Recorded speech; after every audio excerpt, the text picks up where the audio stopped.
Terima kasih pemirsa, Anda kembali di seputar News Sumsel. Pemirsa, Satreskrim Polres Muara Enim menggerebek pelaku curas menggunakan senjata api. Penggerebekan ini mendapatkan perlawanan pihak keluarga dan warga. Setelah mendapatkan informasi keberadaan pelaku curas, Satreskrim Polres Muara Enim menggerebek seorang pelaku curas bersenjata api. Penggerebekan ini mendapat perlawanan dari pelaku dan sempat terlibat pergumulan.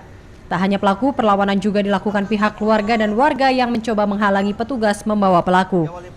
Meski mendapat perlawanan, polisi berhasil mengamankan tersangka dengan barang bukti senjata api. Skenario ini merupakan lomba upaya paksa pengamanan pelaku curas yang diikuti seluruh jajaran Reskrim Polsek yang ada di wilayah hukum Polres Muara Enim.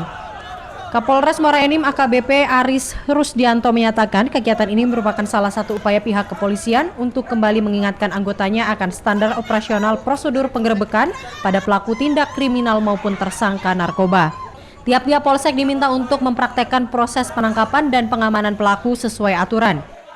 Agar mereka, anggota kita di lapangan, tahu dan paham, juga mengerti gimana caranya melakukan upaya paksa atau penggerebekan tersangka apapun, ya, tersangka apapun kita melakukan sama, ya, yaitu sesuai dengan aturan yang berlaku. Perlombaan ini diikuti 10 unit reskrim dari 10 polsek di jajaran Polres Muara Enim untuk memeriahkan HUT Bayangkara dan menunjukkan keprofesionalan anggota kepolisian di wilayah hukum Polres Muara Enim. Perlombaan ini dimenangkan unit reserse kriminal Polsek Gunung Megang dengan nilai 90,25. Dari Muara Enim, Edwin Sasatria, iNews melaporkan.